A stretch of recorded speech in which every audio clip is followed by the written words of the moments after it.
As-sholatu imaduddin.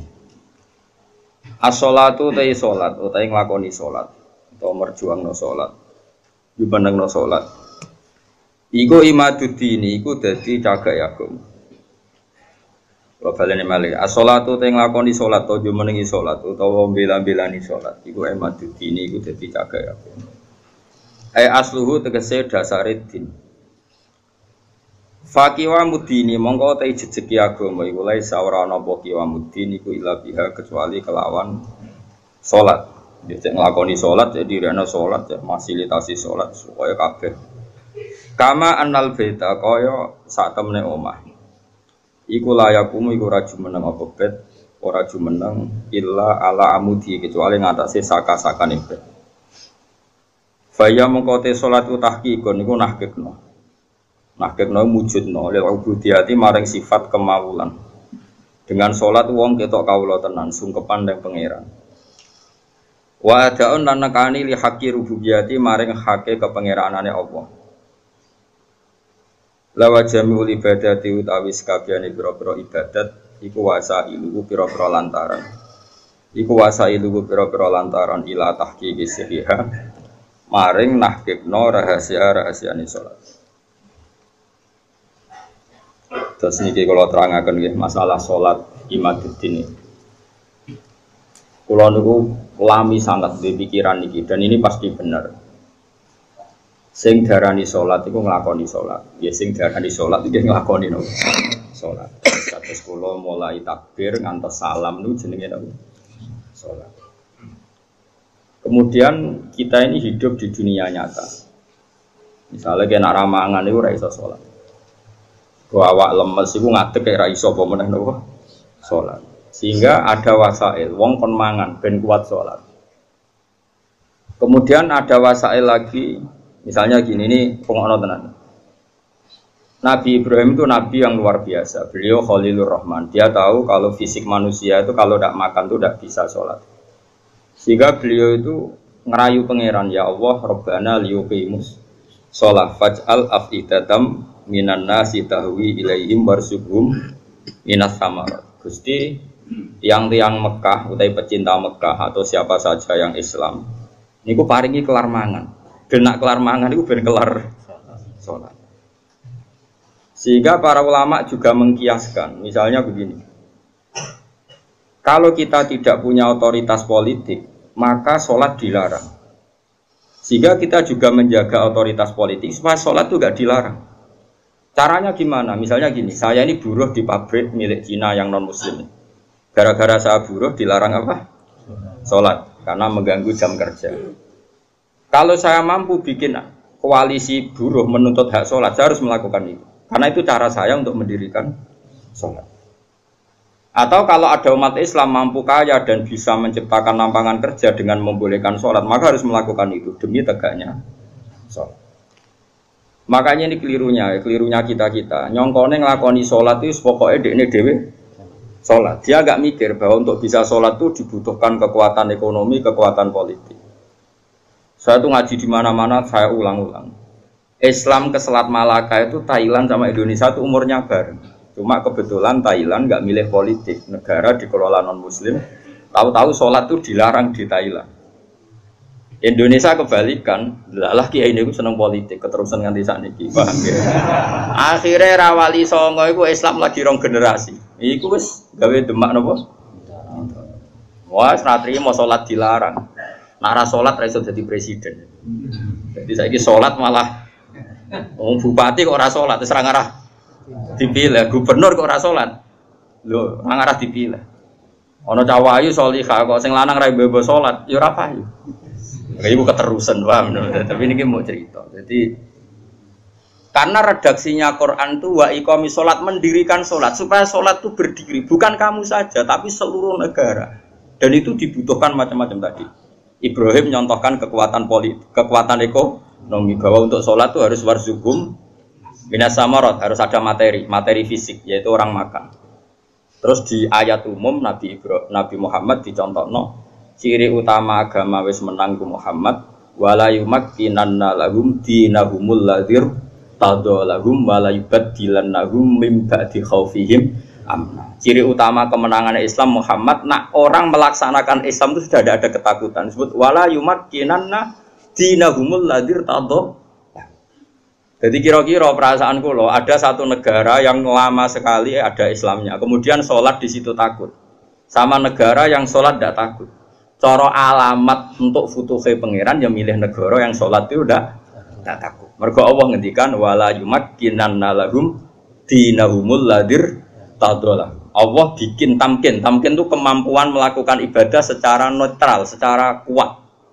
Terus wala yubaddilannahum min ba'di khaufihim amna, dan mereka melakukan ibadah itu merasa aman, tidak merasa takut. Kayak dulu sahabat sholat itu sembunyi-sembunyi. Ba'da fathi Mekah sholat terang. Ini penting kalau ingat no. Jadi sing sufi goblok ya ben mari, ben gelem rontok politik. Sing politik yo mari sholat itu ranggo tebar pesona. Jadi sepodo mari ini terus yang waras kowe tok ya ujug ben ate pikiran. Ya pokoke iki ngomong ilmu ngono ae napa, ora usah ujug-ujuban, pokoke ngomong napa? Ilmu. Ora usah terus rasa suci dhewe yo ora. Wong rom yo lagi tak kandhani iki wae. Tapi yang jelas ning ayat itu jelas sorry ada kata-kata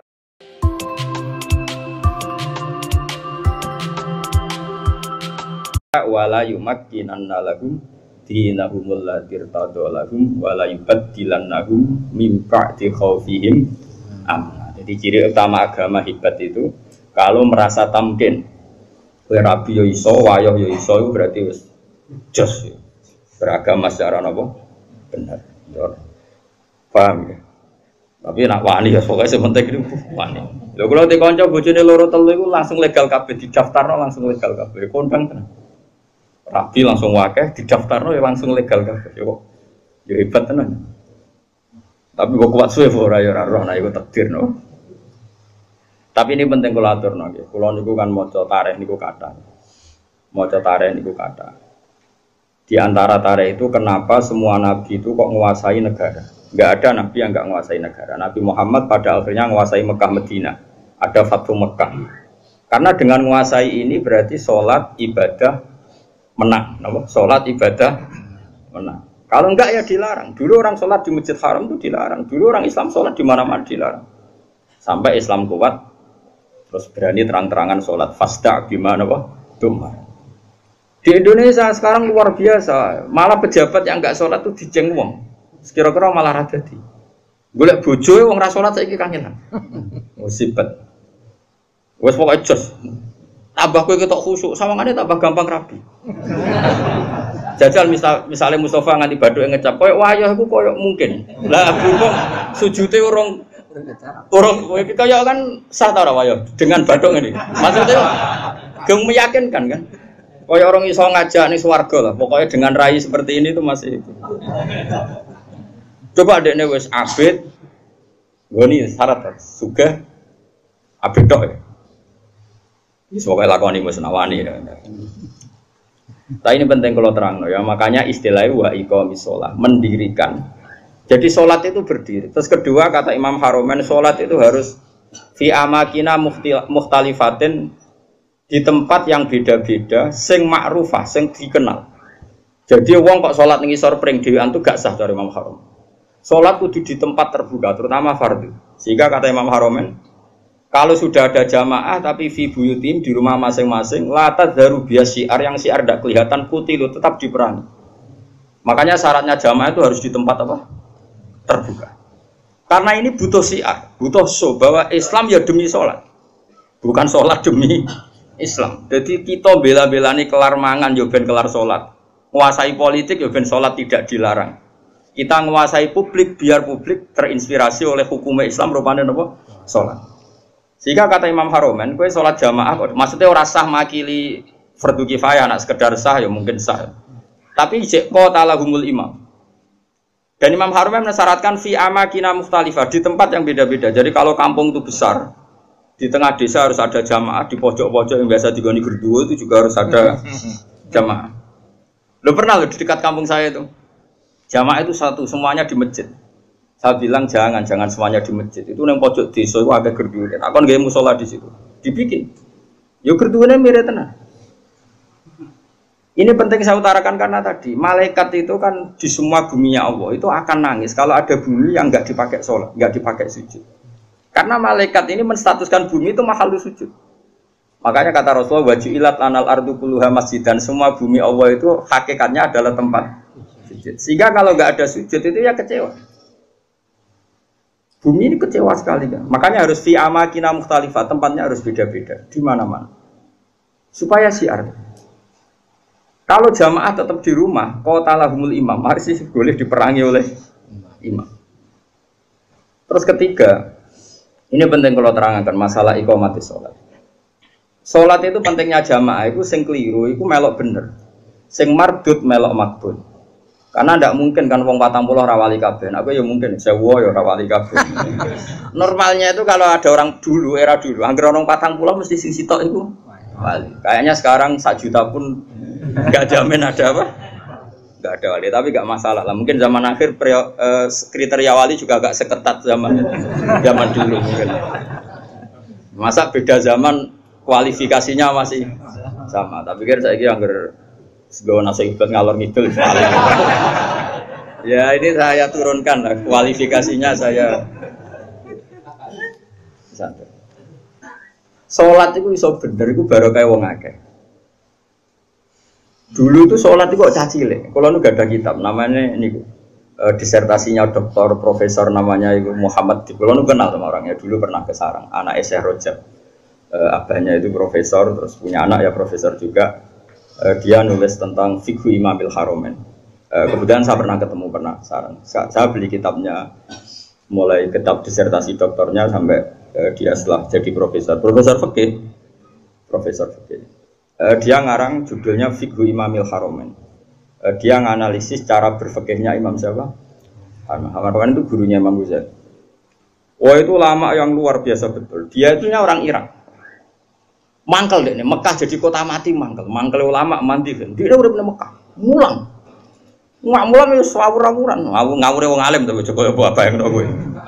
Maksudnya ngawur itu panjen bahasa Arabe tenanan itu ismam ku budek ku ora peduli. Mulane tak terjemah ngawur, ora koyo ngawur ora ono kiase. Ya bahasa Arabe tenanan ismam pun mau budek dari kata apa? Sumun, enggak mau tahu. Mulang di Mekah. Ini dasar wong keramat. Mulang sing ngaji wae, sing gudeng yo wae. Mulang ada di jalan. Bareng Mekah wis ruame ilmu pindah nang Madinah. Gak terima deh Madinah mati ilmu. Lalu digelar imam nopo Haram. Semenjak itu Mekah Madinah itu ada geliat fikih. Mereka digerakkan oleh imam siapa? Wah nak ngondikan wis kuwasa repol jadi Haram ini kuwasa repol. Makanya Imam Ghazali di Ihya sering keras karena didikan guru. Wol karena jadi Imam Haram ngamuan wong. Yaitu beliau termasuk yang fatwa jamaah itu tidak cukup fi makanin wahid, kudu fi amkinatin mukhtalifah, di beberapa tempat yang beda-beda karena semua arduah nggak boleh dipisahkan dari sujud. Sehingga terus dia untuk gelar nopo imam nopo Harman. Kalau ada kitab sekitar berapa jilid ya, ada 8 jilid atau 9 jilid yang kitab karangan beliau namanya Nihayatul Matlab fi Dirayatil Madhab. Itu kitab Indo. Jadi Imam Ghazali alim gitu itu karena barokahnya dididik Imam siapa? Haroman itu luar biasa. Yang paling saya kenang dari Imam Haroman itu gitu. Nak ngendikan gua ambek ngamuk. Wis masyhur. Kok yang menang kalah itu ngamuk. Tapi ngamuk wong alim ya tetep keramat terus. Kowe ngamuk ya guyu cilik.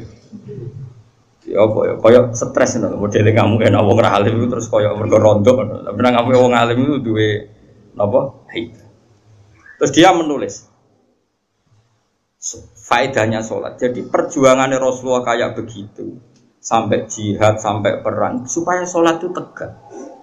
Makanya dimulai Nabi Ibrahim ketok nak beliau Nabi betul ngendikannya Rabbana liyuqimus sholat, supaya mereka melakukan sholat. Cobalah karena mereka manusia, kasih uang, kasih makan, karena mereka kalau nggak makan nggak kuat. Rabbana liyuqimus sholat, saya bela-belain mendoakan penduduk Mekah punya uang itu supaya liyuqimus. Berarti fas sholat maksudah tujuan kita makan adalah ben kelar. Sekarang kan enggak. Ayo sholat sih ben mangane enak. Berarti mangane ku tujuan, sholatnya ku lan Iku innalillahi wa inna ilaihi raji'un. Mulane kena buka Ramadan. Niku cara aku sampe mangan sik, aja sok khusuk terus ora usah mangan. Ben mangan sik ben salate tenang. Ayo salat sik ben bukane tenang. Berarti kowe bela-belani mangan, salate mau lantaran. Usum ndi kene kene. Mulane ora wali-wali. Tak delok raine iku durung wali, mergo iku cek salah. Tapi nanti kualifikasinya diturunkan jadi wali supaya gampang jadi apa? Terus keempat begini masalah sholat. Kalau gak ada kitab Fathul Bari, saranya Bukhari. Itu nabi-nabi saking senengnya sholat. Kata Rasulullah, wa ra'aitu Musa tahtal kasibil ahmar wa huwa qa'imun yusolli ala qabri. Saya melihat Musa pertama ketemu, dia masih di kuburan di tahtal kasibil ahmar. Ada gundukan merah dekat Yerusalem, itu sekitar berapa ya? Sekitar 6 kilo atau berapa. Karena kalau di tag hadis, saya ulang lagi ya, di tag apa? Hadis Nabi Musa itu sebenarnya mau mati itu di Tih, mau wafat itu di Tih. Tih itu ya dengan Masjid Haram masih 20 kilo atau berapa, masih jauh. Terus beliau kata Nabi Musa, Nabi itu unik semua. Ya Allah, matikan saya romyatan bihajarin ila ardil muqaddasah. Saya inginnya mati banyak selemparan batu karena dulu gak ada kiloan, gak ada meteran, ukurannya romyatan dihajarin, sekuat orang melempar batu, ya sedekat itu saya mati. Ya kira-kira berapa? Orang melempar batu itu paling berapa kilo? Kira-kira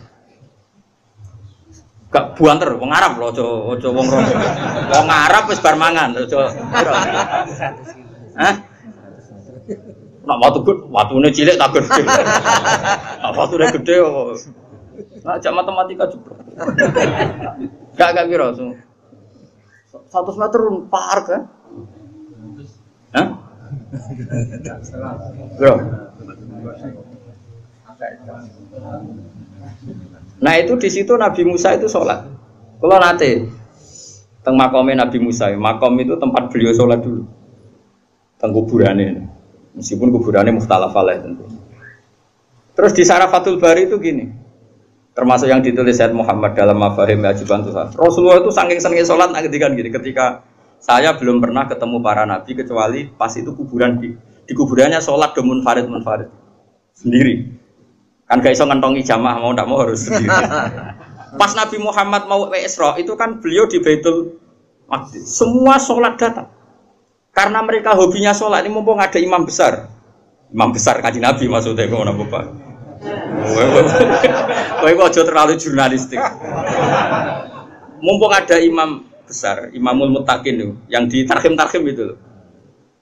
Di tarhim-tarhim kan diterangkan loh, yang ada tuh musola-musola yang masih pakai tarhim itu. Watakot dam tali solati, fasolah wa antal seperti terus watakot dam tali solati terus wal antal apa imam. Kemudian para nabi datang, kamu maju dan kamu menjadi apa imam. Itu nabi sebelum Mi'raj itu kenangannya para nabi ya sholat.